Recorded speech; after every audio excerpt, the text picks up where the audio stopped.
কেমন আছেন wandering চৈতার family? আশা করি সবাই খুব ভালো আছেন। আগের পার্টেই আমি বলেছিলাম আমরা ডালহৌসিতে কোথায় কোথায় ঘুরেছি। তাহলে আমার পছন্দের জায়গা দিয়েই শুরু করি। দেখতেই পাচ্ছেন এটি হলো ডালহৌসির আমার সবথেকে পছন্দের জায়গা ডাইকন্ড। আপনারা কোথায় কোথায় ডালহৌসিতে ঘুরেছেন আর আপনাদের কোন জায়গাটি সবচেয়ে পছন্দ হয়েছে আমাকে জানাতে কিন্তু ভুলবেন না।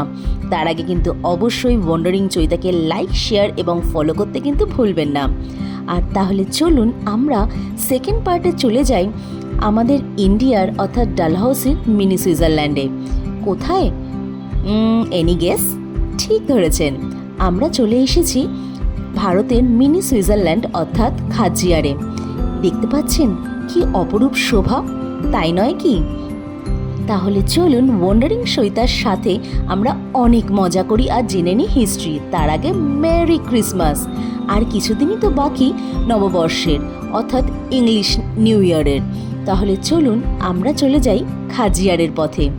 দেখতেই পাচ্ছেন এই সুন্দর মনোরম পরিবেশ দেখতে দেখতে আমরা কিন্তু পৌঁছে গেছি কালাটপ ওয়াইল্ড লাইফ স্যাংচুরি এবং খাজিয়ারে, অর্থাৎ দুটি ফেমাস জায়গা কিন্তু আপনারা একই সাথে দেখতে পারবেন। যারা ট্রেক করতে ভালোবাসেন তারা কিন্তু অবশ্যই কালাটপে যাবেন, সেটি কিন্তু একেবারেই মিস করলে চলবে না। যেহেতু পার্সোনালি আমি ট্রেকিংয়ে খুব একটা বিশ্বাসী নই, তাই জন্য, এবং সাথে থাকে আমার ছোট মেয়ে, ও ট্রেক করতে একদমই ভালোবাসে না, তাই আমরা কিন্তু কালাটপটা স্কিপ করেছিলাম। কিন্তু আপনারা চাইলে কিন্তু কালাটপ ঘুরে আসতেই পারেন। তাহলে চলুন চলে যাই খাজিয়ারে। তার আগে কিন্তু অবশ্যই ওয়ান্ডারিং চৈতাকে লাইক, শেয়ার এবং সাবস্ক্রাইব করতে ভুলবেন না। আর বেল আইকনটি অবশ্যই প্রেস করবেন যাতে আপনারা সবার আগে ভিডিওটি দেখতে পারেন। দেখেছেন কি সুন্দর খাজিয়ার? নামটি কিন্তু যথাযথ, তাই নয় কি?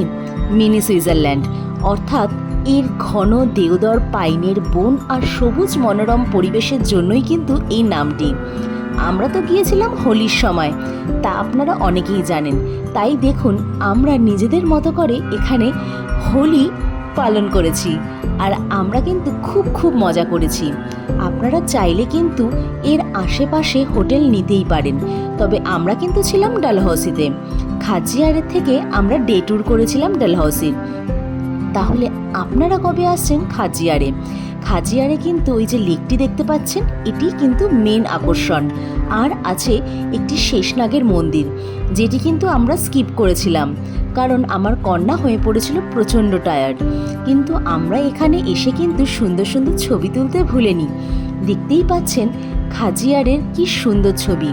এটি কিন্তু সমুদ্রপৃষ্ঠ থেকে 2000 মিটার ওপরে এবং এটি কিন্তু চম্বা রাজ্যের একটি অংশ। আপনারা যদি আসেন খাজিয়ারে কিন্তু থাকতেই পারেন। এই লেকের আশেপাশে কিন্তু অনেক হোমস্টে আছে, তাছাড়া আধুনিক সম্মত অনেক হোটেলও আছে, আপনারা থাকতেই পারেন। কিন্তু আমরা ছিলাম ডালহৌসিতে। আপনি যদি যান উইন্টারে আর আপনার ভাগ্য যদি থাকে সুপ্রসন্ন, তাহলে আপনারা এখানেও কিন্তু স্নোফল দেখতেই পারেন।